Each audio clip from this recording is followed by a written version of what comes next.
आप सब कैसे हो। आज क्लास 11th का पॉलिटिकल साइंस चैप्टर नंबर 8 जिसका नाम है स्थानीय शासन, इसका पार्ट नंबर 2 स्टार्ट करेंगे। पार्ट नंबर 1 का लिंक डिस्क्रिप्शन में दे रखे। जो भी स्टूडेंट पार्ट नंबर 1 नहीं देखा पहले उसे देखे। आज हम लोग स्टार्ट करेंगे पार्ट नंबर 2। इसके जितने सारे इंपॉर्टेंट क्वेश्चन बनेंगे सारे इंपॉर्टेंट क्वेश्चन को इस वीडियो में डिस्कस करेंगे। पार्ट नंबर 2 का पहला इंपॉर्टेंट क्वेश्चन बच्चों गिवन है,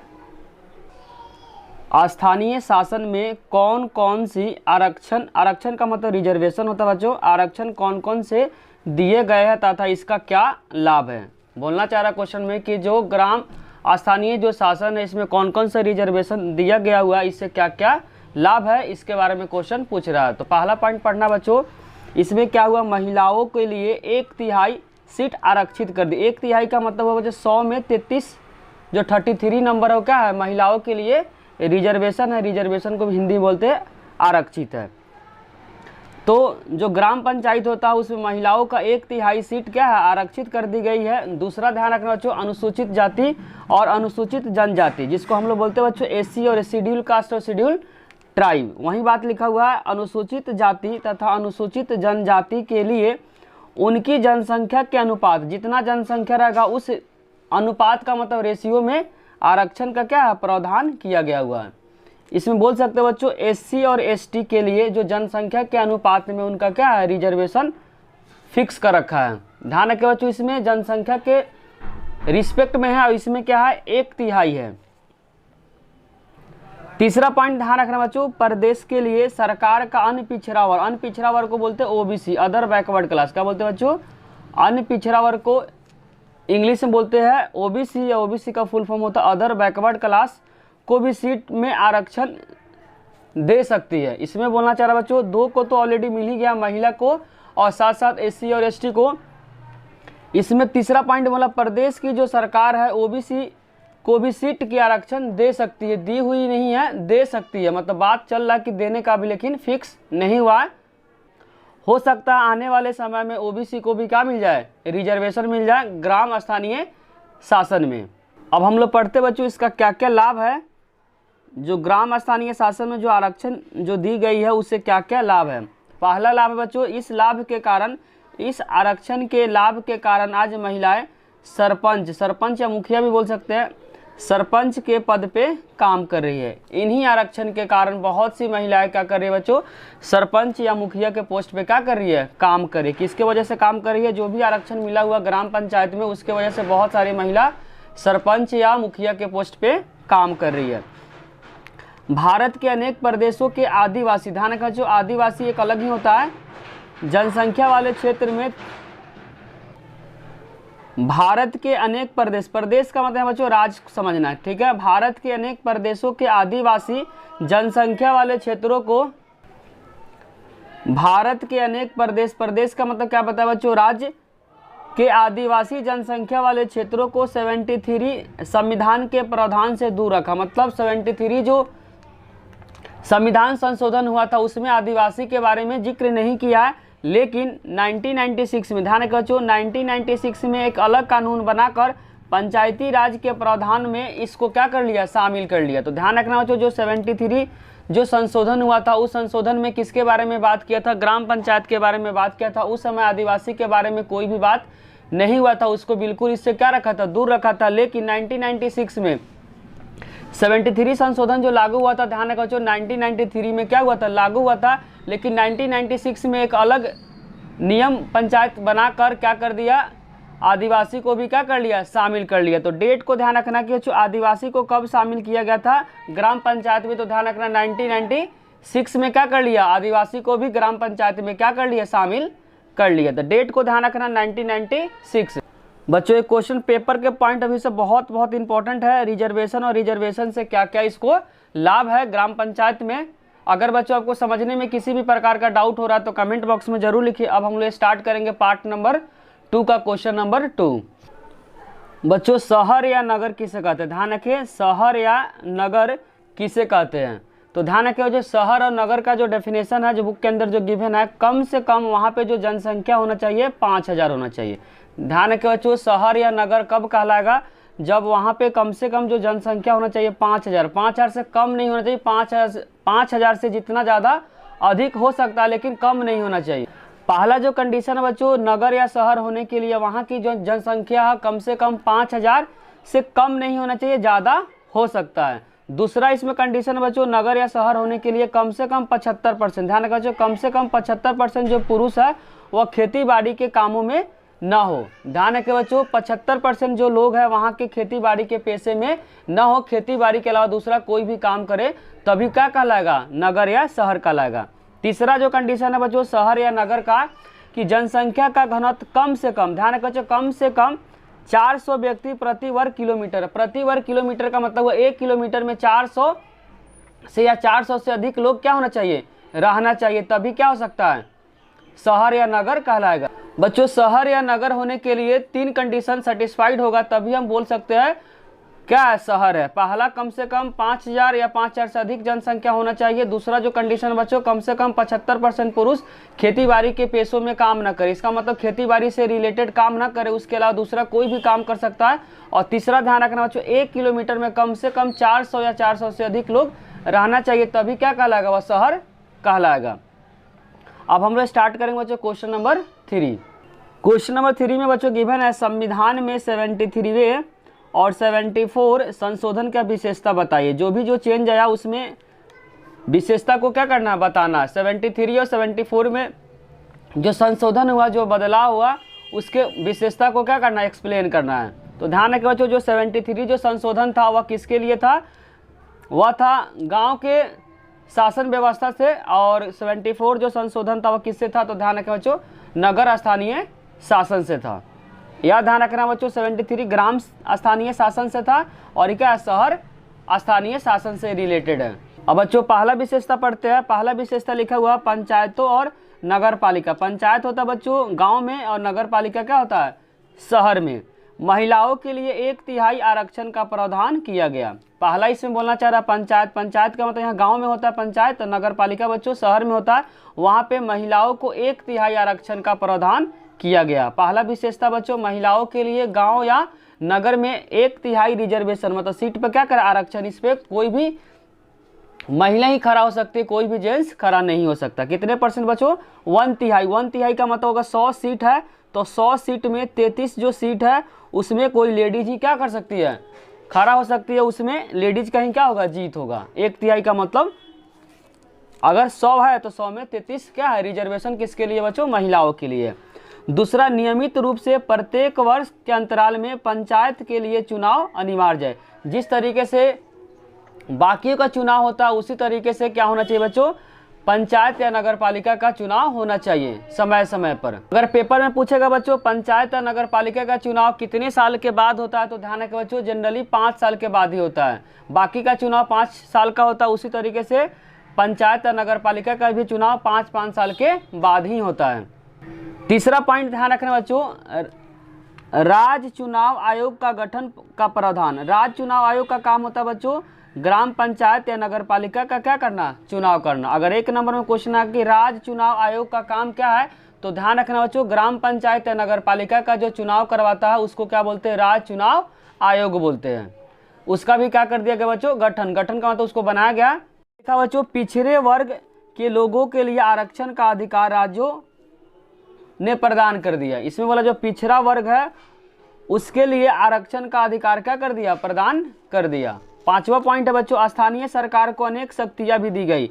जो लोकल गवर्नमेंट है उसको बहुत सारे क्या कर दिया गया, शक्तियां दे दी गई। और 6 पॉइंट को ध्यान समझना, स्थानीय सरकार के आय के साधन सुनिश्चित कर दिए। जो इनकम का है वह साधन क्या कर दिया, सुनिश्चित कर दिया। तो बच्चों संविधान के 73 या 74 के इसमें 6 विशेषता को बताया। कम से कम आपको 5 विशेषता को अच्छे से याद करना, क्योंकि ये भी क्वेश्चन पेपर के लिए बहुत इंपॉर्टेंट है। इंपॉर्टेंट, इसको मार्क कर ले। अगर इस पॉइंट में आपको समझने में किसी भी प्रकार का डाउट हो रहा तो कमेंट बॉक्स में जरूर लिखिए। अब हम लोग स्टार्ट करेंगे क्वेश्चन नंबर 4। क्वेश्चन नंबर 4 में बच्चों गिवन है, संविधान का 74वां संशोधन क्या था। ध्यान रखो बच्चों 74 जो संशोधन था वह किससे था, शहर से था, गांव से नहीं था। ध्यान रखो बच्चों जो 74 जो संशोधन था किससे था, शहर या नगर से था। पढ़ते हैं, 74 संशोधन अधिनियम में प्रमुख शहर जैसे दिल्ली, कोलकाता, मुंबई, मद्रास, अन्य शहर जैसे नगर पालिका या नगर निगम का प्रावधान था। ध्यान रखें बच्चों, अभी थोड़ा देर पहले जस्ट बता कि जो 74वां जो संशोधन था किससे था, वह नगर या शहर से था। तो वहीं बोलना चाह रहा है कि 74वां संशोधन अधिनियम में प्रमुख जो शहर थे, शहर का नाम ध्यान रखना, पहला दिल्ली है, दूसरा क्या बच्चों कोलकाता, तीसरा मुंबई और चौथा क्या मद्रास, और अन्य शहर जैसे नगर पालिका या नगर निगम का प्रावधान किया गया। किस संशोधन में बच्चों? 74वां संशोधन में। कौन कौन सा जो शहर को लिया गया? तो दिल्ली, कोलकाता, मुंबई, मद्रास अन्य जैसे शहर में नगर पालिका या नगर निगम का प्रावधान किया गया। गांव में ध्यान रखें बच्चों ग्राम पंचायत बोलते हैं, जबकि शहर में नगर पालिका या नगर निगम उसी को बोलते हैं। दूसरा जो इंपॉर्टेंट पॉइंट है बच्चों 74वां संशोधन का, प्रत्येक नगर निगम के लिए सभी वयस्क मताधिकार, वयस्क मताधिकार जो जिसका एज क्या है बच्चों 18 साल से जो अधिक हो गया हो या 18 साल हो उसको बोलते हैं वयस्क मताधिकार। जो वोट देने का क्या है अधिकार उनको मिल गया, उसी को बोलते हैं बच्चों वयस्क मताधिकार। वयस्क मतदाताओं द्वारा चुनी गई एक समान परिषद होती है। बोलना चाह रहा जो नगर पालिका होता है बच्चों वह क्या होता है वयस्क मतदाताओं द्वारा चुनी गई होती है। ध्यान रखें बच्चों, यह कौन सा चुनाव होता है? प्रत्यक्ष चुनाव होता है। अगर पेपर में आएगा नगर पालिका का जो चुनाव होता है किस तरह का चुनाव होता है? प्रत्यक्ष चुनाव होता है, जिसमें जनता क्या होती है डायरेक्ट भाग लेती है। चुने हुए सदस्यों को क्या बोलते हैं बच्चों? पार्षद या काउंसिलर बोलते हैं। जो भी सदस्य चुना जाता है उसको क्या बोलते हैं बच्चों? पार्षद या काउंसिलर कहते हैं। नेक्स्ट इंपॉर्टेंट पॉइंट है बच्चों, नगर के सभी मतदाता अपने एक नगर निगम के अध्यक्ष को चुनाव करता है। जो भी मतदाता होता है बच्चों एक क्या करता है नगर निगम के जो अध्यक्ष होता है उसको भी क्या करते हैं चुनते हैं, जिन्हें हम क्या कहते हैं मेयर कहते हैं। ध्यान रखें बच्चों नगर के सभी जो मतदाता होते हैं अपने नगर निगम में एक अध्यक्ष को चुनते हैं, जिसको हम लोग क्या बोलते हैं मेयर कहते हैं। मेयर सबका क्या होता है? हेड होता है। ध्यान रखें बच्चों जो पार्षद होते हैं, पार्षद के जो अध्यक्ष होते हैं, जो मेन हेड होते हैं उसको हम लोग क्या बोलते हैं? मेयर बोलते हैं। वहीं बोलना चाह रहा है नगर के सभी जो मतदाता अपने एक नगर निगम में अध्यक्ष को चुनाव करते हैं, जिसको हम लोग क्या बोलते हैं? मेयर कहते हैं। नेक्स्ट जो इंपॉर्टेंट पॉइंट है बच्चों 74वां संशोधन अधिनियम के अनुसार प्रत्येक नगर निगम या नगर पालिका या नगर पंचायत का जो कार्यकाल होता है, कार्यकाल होगा बच्चों कितना होगा? कार्यकाल 5 साल का होता है, क्योंकि 5 साल के बाद चुनाव होता है।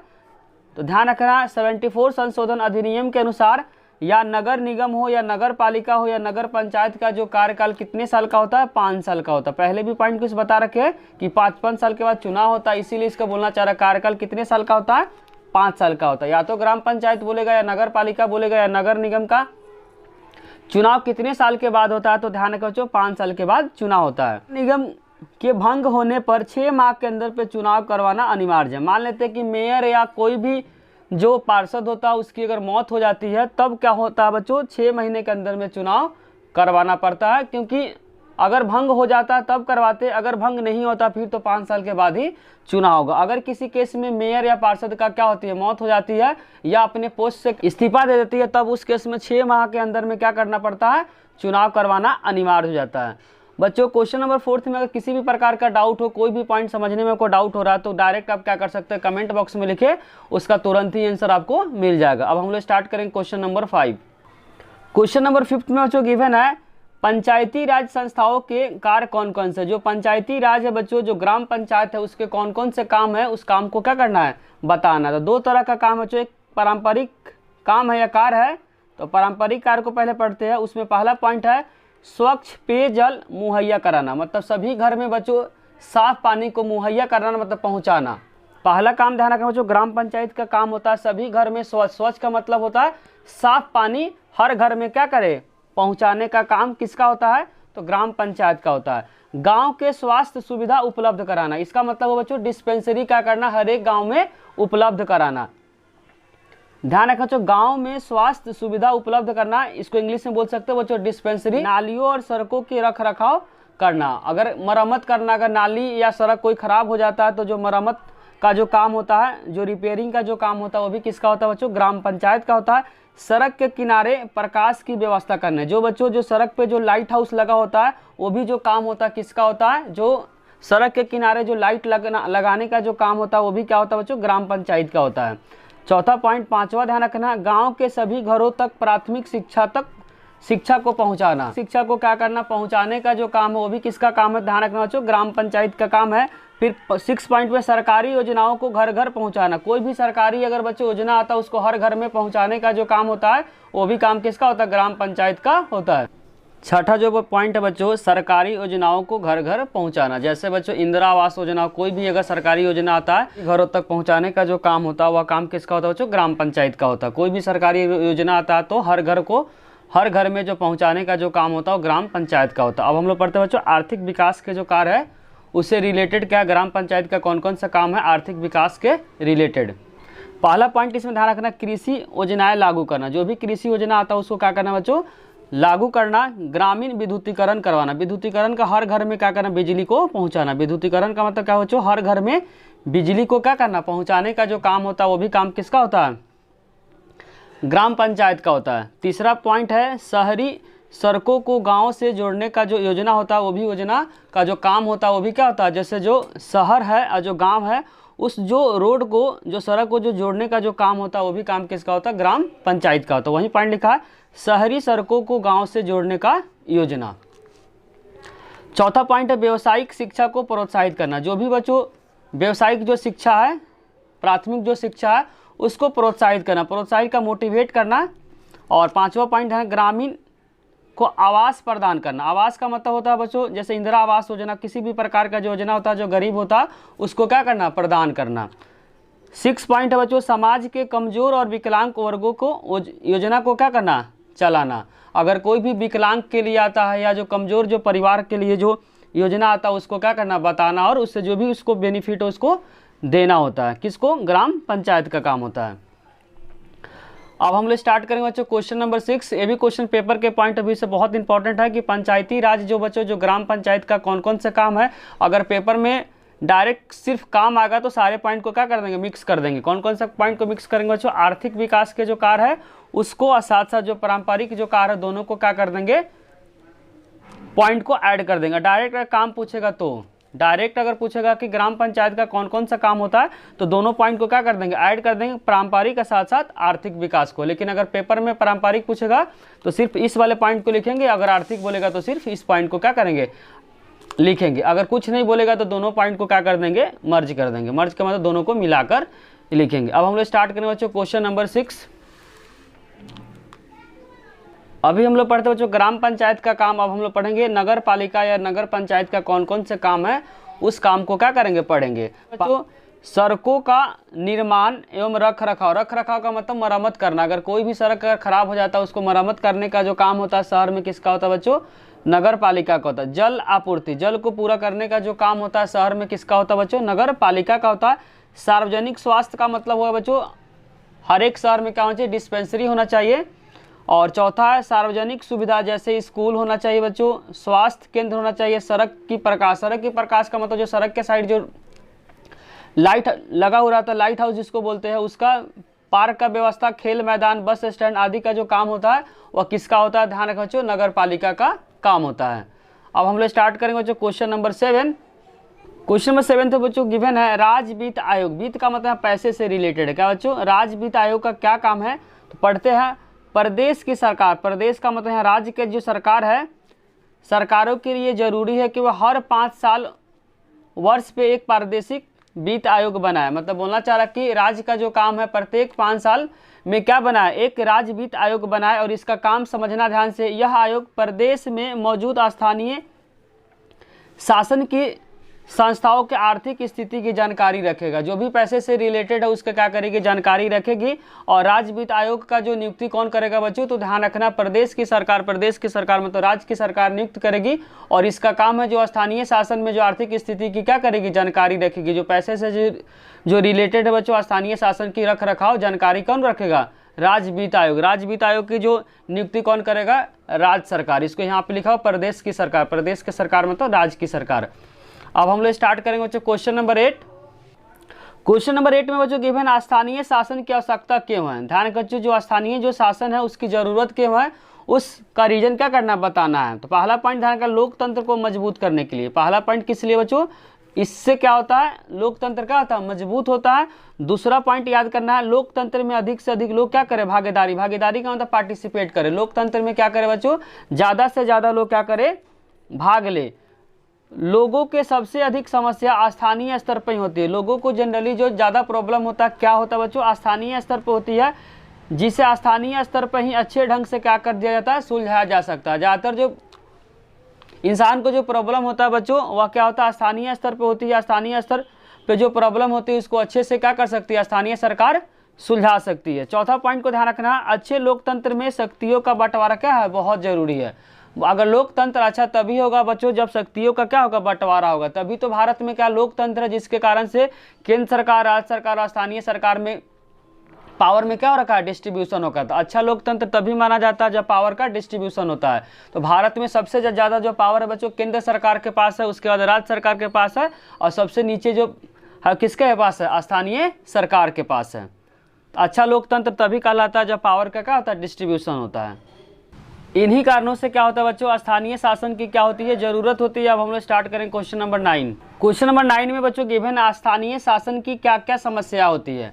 जो स्थानीय जो शासन होती है उसके पास कौन कौन सी समस्या होती है। तो पहला जो समस्या होता है बच्चों, धन का अभाव, पैसे के क्या होता है उसके पास अभाव होता है। अभाव का मतलब होता है बच्चों कमी होता है। पहला समझना है, स्थानीय शासन का जो समस्या होता है वह धन का क्या होता है, अभाव। अभाव का मतलब कमी बोल सकते हो।